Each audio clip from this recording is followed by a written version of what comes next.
it's Miss Shantae here, and we are back for Talk About It Tuesday, and we have a great story for you. Child of the Civil Rights Movement by Paula Young Shelton and illustrated by Raul Colon. In honor and continuous celebration of Black History Month, we have Child of the Civil Rights Movement.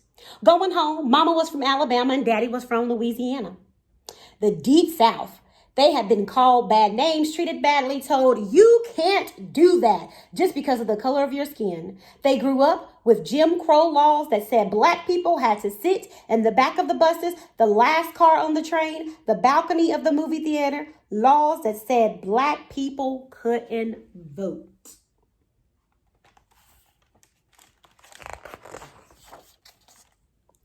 I was born in New York, where there was no Jim Crow. But one day when Mama and Daddy were watching the news, they saw something called the Freedom Riders, Black and white students riding buses together from north to south to protest the bad laws. They watch as racist people pull the students from their seat and set the buses on fire. We have to go help, my father explained. We have to go home, my mother declared.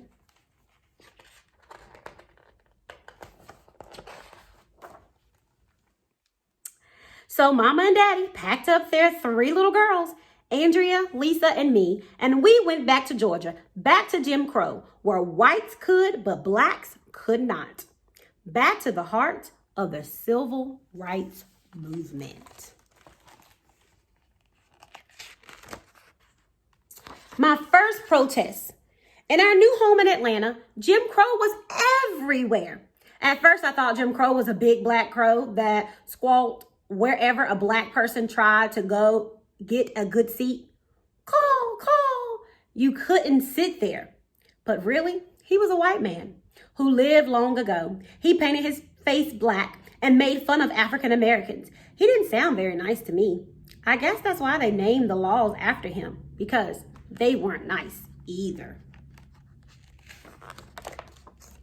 Despite Jim Crow, a few restaurants had opened where Blacks and whites could eat together. One Sunday, Mama and Daddy decided to see how far things had really come.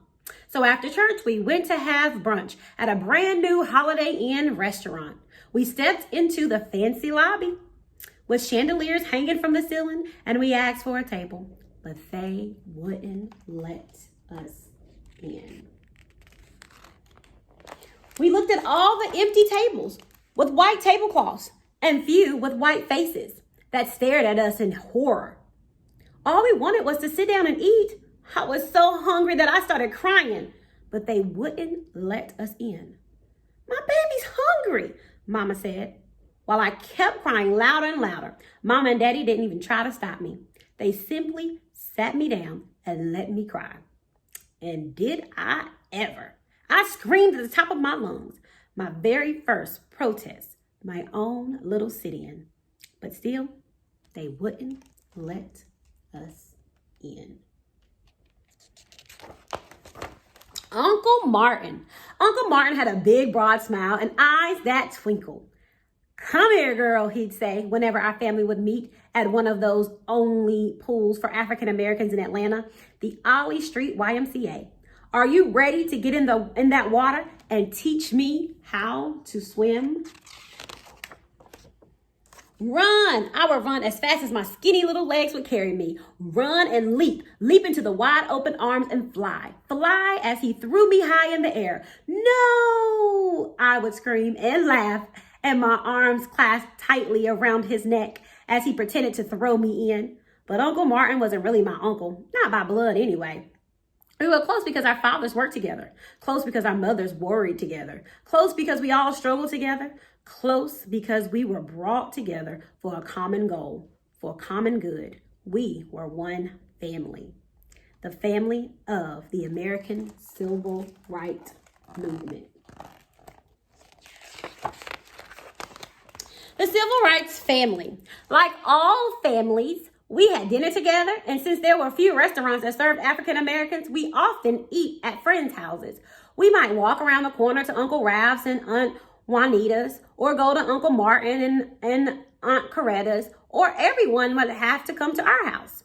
One night, when it was our turn to host, I sat under the kitchen table watching and listening. Watching the folks in the dining room, listening to the booming voices, angry sometimes very angry.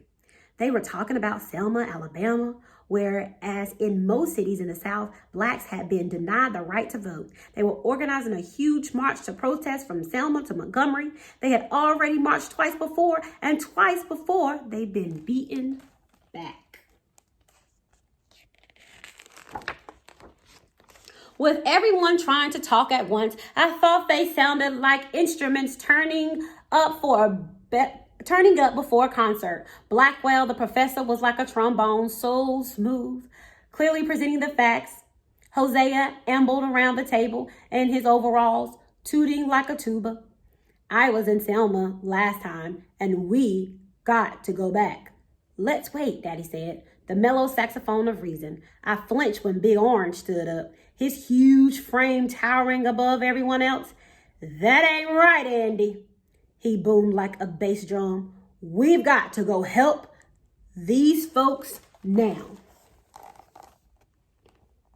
Uncle Ralph agreed, his voice rising medically above the horns and drums like a violin. Then Aunt Dorothy's sweet soprano joined in. We've got to get the young people involved, she sang.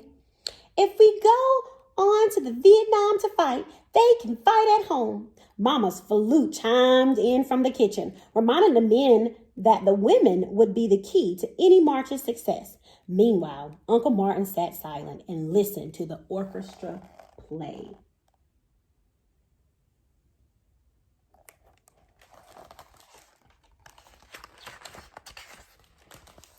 Uncle Martin loved the music of friends and knew that every instrument needed to be heard. But he also knew that in the end, they must come together like a symphony as one.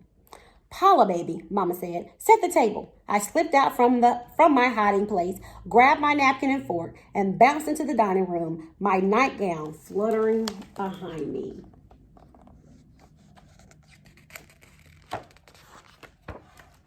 The discussions continued as passionately as before, but as I sat each place, the person seated paused, looked at me and smiled, patted my head and gave me a gentle hug. Dinner's ready, Mama called, carrying in a large dish of macaroni and cheese. Let me help you, Jean, Aunt Dorothy volunteered, and went to get the bowl of green beans and pitcher of sweet tea in the kitchen. Andrea grabbed the baked chicken and marched in first, as always. Lisa came next, carrying a big, beautiful salad, and I got the basket of cornbread. Sometime later, when everyone was done, there were hugs and kisses, and I'm so full I can't walk, and raving about the macaroni and cheese, which seemed to come from a magic pot that filled up every time you scooped some of the creamy casserole onto a plate. No matter how many people came to dinner, there was always enough to go around, enough to strengthen, enough to comfort the family of the civil rights movement. Selma to Montgomery. Daddy was away a lot. Alabama, Mississippi, Florida, Georgia, while Mama stayed home to care for us. He was away marching, organizing, registering voters, protesting unfair laws, teaching nonviolence. Sometimes he was beaten. Sometimes he went to jail for breaking the Jim Crow laws that said blacks and whites couldn't eat together or go to school together or even drink from the same water fountain. Sometimes he went to jail for marching. But when Daddy was getting ready to march to Montgomery, Mama said, I'm marching too. So they packed up the 3 little girls and we headed to Selma. We gathered at Brown ChapelAME Church the next morning with thousands of others. I looked around and saw so many different kinds of people, black and white, young and old, rich and poor. There were Jewish rabbis, Catholic priests, and lots of Baptist ministers. There were even a man with one leg who somebody called Sunshine. There were people from the South and people from the North. One group had come all the way from Hawaii, and they handed out legs to the leaders. Excitement flashed through the air like lightning. Then Uncle Martin linked arms with the priest and extended his hands to Aunt Coretta as if to ask her to dance. And the march was on. Since I was only 4 years old, I could walk for just a little while. Mama carried me until she got tired, and then I got passed from aunt to uncle to aunt. Lisa was 8, still small enough to ride on Daddy's shoulder as he jogged up and down the long lines of marchers, shouting at us to pick up the pace or starting a song to keep our spirits high. He ran up and down the long line so many times he said he marched from Selma to Montgomery 10 times that week. Andrea was 10 years old, and she marched proudly that day.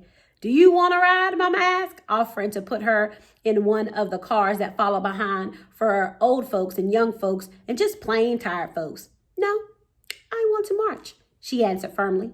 That night, I fell asleep in Mama's arms. When I woke up, I was at my grandparents' house, not far from Selma. Andrea, Lisa, and I spent the rest of the week there while Mama and Daddy continued on. It would take 4 days to march the 50 miles from Selma to Montgomery, the National Guard escorting the peaceful protesters the whole way to keep them safe. All over the country, people watched on TV as the group marched triumphantly until Montgomery. President Johnson saw it too. The Voting Rights Act of 1965. The one joyous evening, the 6th of August, 1965, my family sat around our small black and white television set. Uncle Martin stood over the shoulders of President Johnson and watched him sign the bill that would make sure all people, black and white, could vote and no one could stop them. Curled up on Mama's lap, I thought about our march while pictures flashed across the screen. Andrea and Lisa shouted at the TV, pointing out folks we knew and the places we've been. We talked about the singing, the praying, the friends, the family, even our tired feet. It made a glow with pride to know that I had played one small part. But even then, I also knew that we won just one battle, and there were many more to come.